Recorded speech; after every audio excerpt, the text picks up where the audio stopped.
अस्सलाम वालेकुम दोस्तों, मैं हूं आपके साथ आयशा। तो दोस्तों, वैसे तो आज की सबसे बड़ी खबरें यही हैं कि सैकड़ों महिलाओं की अश्लील फिल्में बनाकर ब्लैकमेल करने वाले सीटिंग सांसद प्रज्वल रेवन्ना भारत लौट आया है और उसे कर्नाटक की स्पेशल इन्वेस्टिगेटिव टीम ने अपनी कस्टडी में ले लिया है। दूसरी बड़ी खबर यह है कि अपने प्रधानमंत्री मेडिटेशन के लिए बैठ चुके हैं। अगले 48 घंटों तक वो बिना कुछ खाए पिए मेडिटेशन यानी ध्यान लगाएंगे। लेकिन ये आप पर निर्भर है कि आप कौन सी खबर देखना चाहते हैं।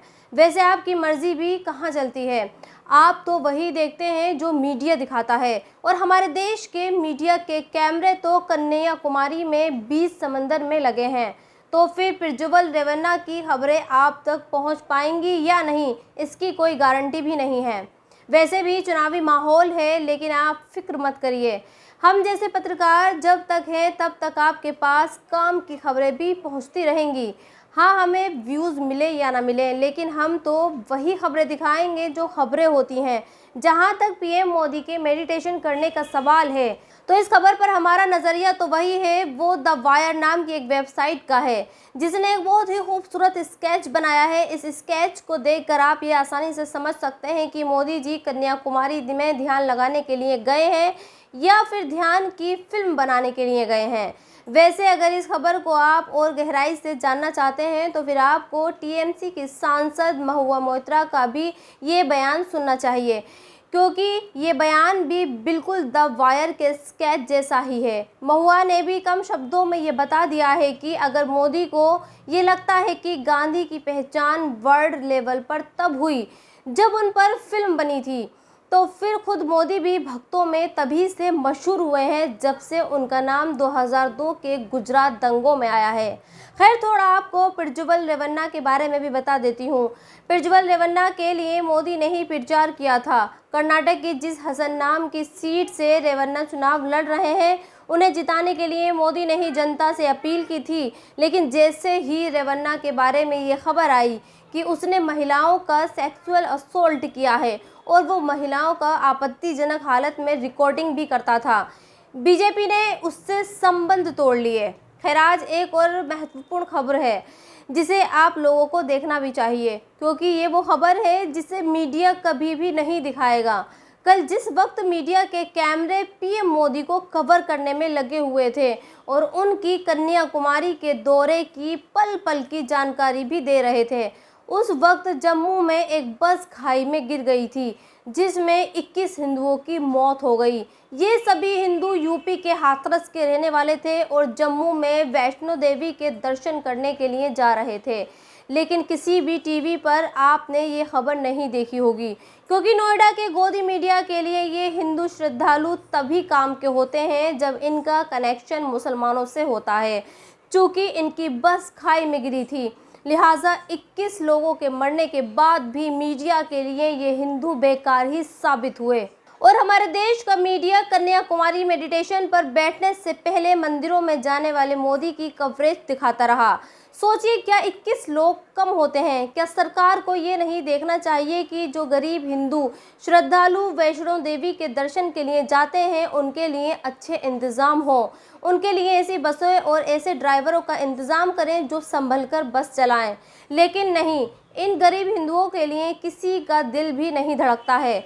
हाँ, जब यही गरीब हिंदू धार्मिक जुलूसों में हथियारों के साथ मस्जिदों के सामने से गुजरते हैं और इन पर एक छोटा सा ईंट का टुकड़ा भी आकर गिर जाता है, तो सारी मीडिया का कलेजा फट जाता है और यही चिल्लाता है कि देखिए ये कैसा हिंदुस्तान है, जब देश की मेजॉरिटी को धार्मिक जुलूस भी नहीं निकालने दिया जाता।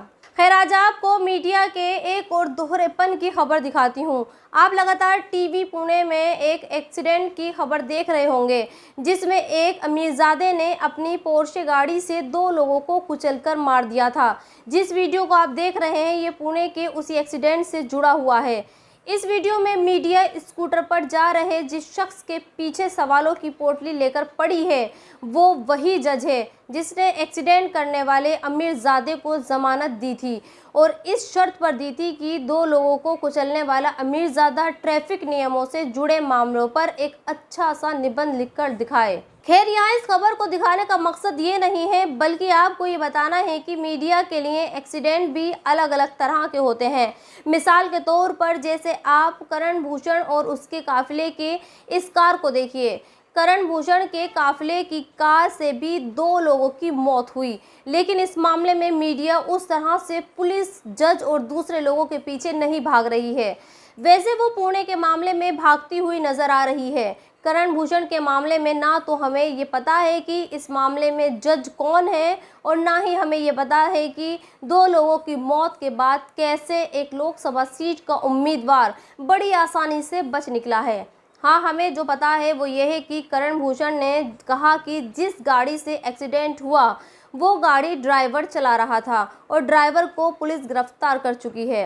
मीडिया ने इसे मान भी लिया और इस पर यकीन भी कर लिया है।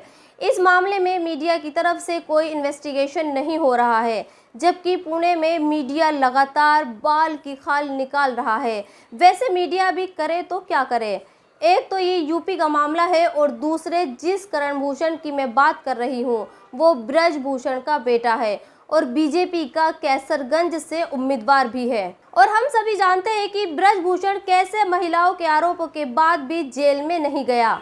चलिए आगे बढ़ते हैं और आप दिल्ली की ये तस्वीर भी देख लीजिए। जो लोग दूर दराज दिल्ली से दूर होते हैं उन्हें दिल्ली बहुत प्यारी लगती है, लेकिन गर्मियों में जब मई और जून का महीना आता है तो फिर दिल्ली ऐसे ही पानी के टैंकरों के पीछे भागती है। वैसे आप इन तस्वीरों को देखते रहिए और मैं आपको 15 फरवरी 2024 यानी करीब इसी 3 महीने पहले का बयान बताती हूँ। 15 फरवरी को प्रधानमंत्री मोदी ने देश के लोगों से ये कहा था कि वो भारत के हर घर में पानी पहुंचा रहे हैं। केंद्र सरकार की एक योजना भी है जिसका नाम हर घर जल योजना है, और इस योजना के बारे में मोदी ने देश के लोगों से ये भी पूछा था कि क्या उन्होंने हर घर में जल पहुंचा दिया। तब फरवरी का महीना था, लोगों को भी लगा होगा कि हाँ, मोदी जी ठीक ही कह रहे हैं, घर में पानी तो आता ही है। लेकिन आज हालात अलग हैं, या यूँ कहें कि हर साल मई जून के महीने में हालात ऐसे ही होते हैं। गरीब दिल्ली वाले झुग्गियां झोपड़ियों में रहने वाले ऐसे ही पानी के टैंकरों के पीछे भागते रहते हैं। शायद इन्हें ये पता नहीं है कि हर घर में जल पहुंचाने की योजना मोदी जी ने उन्हीं इलाकों में रखी है जहां ज़मीन से पानी आता है। वैसे मेरी नज़र में मोदी की हर घर जल की ये योजना तब सफल होगी जब पानी उन इलाकों में पहुंचेगा जहां एक मटके पानी के लिए औरतें कुएं में 20-20 फीट नीचे उतर जाती हैं। और अब आपको इजराइल और हमास के बीच चल रहे युद्ध से जुड़ी एक कुछ अहम जानकारी बताती हूँ। वैसे तो आप ये देखते ही रहते होंगे कि हमारे देश की मीडिया की नज़र में इजराइल विक्टिम है और हमास आतंकवादी है, और इसीलिए इजराइल जब भी फ़िलिस्तीन के लोगों पर हमला करता है तो हमारे देश में एक ख़ास पार्टी से जुड़े लोग ये कहते हैं कि चूँकि हमास ने इजराइल के लोगों पर हमला किया है और उसके लोगों को बंदी बनाया, लिहाजा उसे भी ये हक है कि वो हमला करे। पिछले दिनों राफा में इजराइल ने बमबारी की, उस हमले के लिए भी यही कहा गया। खैर, आज मैं आपको यहाँ भारत का आधिकारिक स्टैंड बताना चाहती हूँ। भारत का ये ऑफिशियल स्टैंड सभी गौर से सुने। कल भारत की मिनिस्ट्री ऑफ एक्सटर्नल अफेयर की तरफ से एक प्रेस कॉन्फ्रेंस की गई, जिसमें यह कहा गया कि इजराइल ने राफा कैंप पर जो हमला किया वो निंदनीय है और भारत उसकी मजम्मत करता है। साथ ही मिनिस्ट्री की तरफ से ये भी कहा गया है कि 1980 में वो भारत ही था जिसने फ़िलिस्तीन को पहचान दी, और भारत हमेशा ही इस पक्ष में रहा है कि वहाँ के रहने वाले लोगों को आज़ादी मिले। लेकिन यहाँ भारत में पप्पा नेतन्याहू के चाहने वाले इतने हैं कि उन्हें हमेशा ही इजराइल हीरो लगता है और उन्हें फ़िलिस्तीन दुश्मन। खैर, उसमें कोई बात नहीं है, जहाँ भी मुसलमान होते हैं वो ऑटोमेटिकली हमारे देश के भक्तों के दुश्मन हो ही जाते हैं। जैसे आप इस खबर को भी देखेंगे तो आप जानेंगे कि हमारे देश के नेताओं की तरह हमारे देश की एजेंसियां भी अपनी किसी कामयाबी और नाकामी की तुलना पाकिस्तान से ही करती हैं।